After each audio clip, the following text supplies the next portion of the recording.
ওসমান হাদি হত্যাকাণ্ডের সঙ্গে স্বৈরাচারের দোসর ও নির্বাচন পেছানোর ষড়যন্ত্রকারীরা জড়িত থাকতে পারে বলে মন্তব্য করেছেন বিএনপির স্থায়ী কমিটির সদস্য সালাউদ্দিন আহমেদ।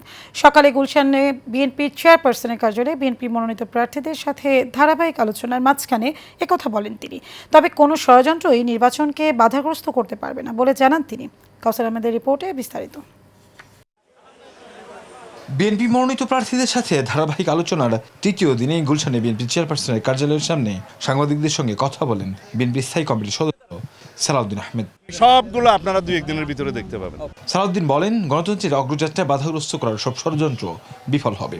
নৈরাজ্য করে নির্বাচন পেছানোর কোনো সুযোগ নেই। নির্বাচনকে বানচাল করার জন্য, পারতপক্ষে পিছানোর জন্য যে সমস্ত অপকৌশল গ্রহণ করেছে ফেসিবাদী শক্তি, পতিত ফেসিস্ট শক্তি, তার সাথে হয়তো তাদের এদেশীয় দোসররা এবং এর বাইরেও যারা নির্বাচন বানচাল করতে চায় তারা জড়িত থাকতে পারে। তবে কোনো রকমের অপকৌশল এবং কোনো রকমের এরকম হত্যাকাণ্ড ঘটিয়ে যদি কেউ মনে করে যে দেশে নৈরাজ্য সৃষ্টির মাধ্যমে নির্বাচন বানচাল করতে পারবে, তাদের সেই ধারণা ভুল।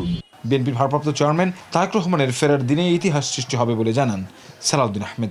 লক্ষ লক্ষ জনতার এই সমাবেশের মাধ্যমে আমরা জাতিকে একটা মেসেজ দিতে পারবো যে এই দেশে কোনো ষড়যন্ত্র কখনো দানা বাঁধতে পারবে না।